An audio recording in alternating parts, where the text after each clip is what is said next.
taking care of our women and our children. But there's no women and there's no children without making sure that we invested in our men. Jesus was crucified. Malcolm was crucified. Martin was crucified. Biko was crucified. Nat Turner was crucified. Fred Hampton was crucified. John Brown was crucified. JFK was crucified. And I say assassinated.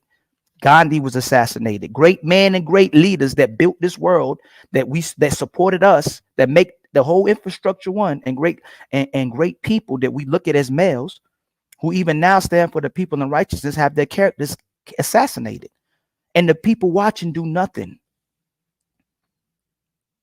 Is it the individuals, or is it mostly even the people that's the problem as well too? We can dissect people all day long, but what about the audience? What about the people watching that stand and do nothing? Is that the error? I was speaking to my brother Philosophical. Go follow my brother Philosophical.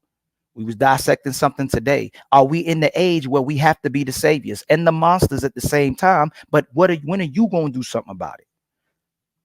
Ain't nobody to come to saving any of us. We have to save ourselves, men and women.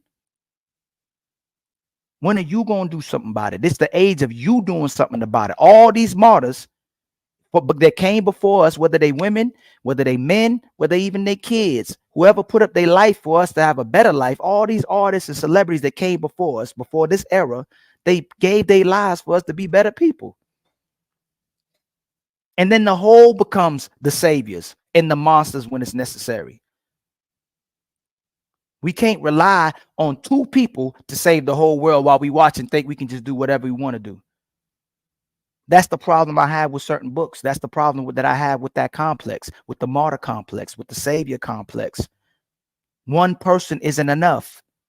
And we're only as strong as our weakest link. It takes everybody to engage together collectively to make a difference. Therefore, can a man ever be wrong for just serving himself if the people don't operate and serve for that man? You know, we let our women get, again, forever. We let them get the self-discovery, the self-love, the self-heal, and all for pursuing their happiness. We call her strong and independent again for choosing to be single, for choosing to be by herself, for choosing to be on her own leader and on her own, and for letting her kids be on their own. It ain't just her. She chooses to be on her by herself.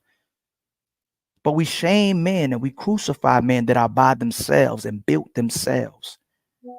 Isn't it the man who's truly strong and independent when the community stands behind the women and children and not behind the men?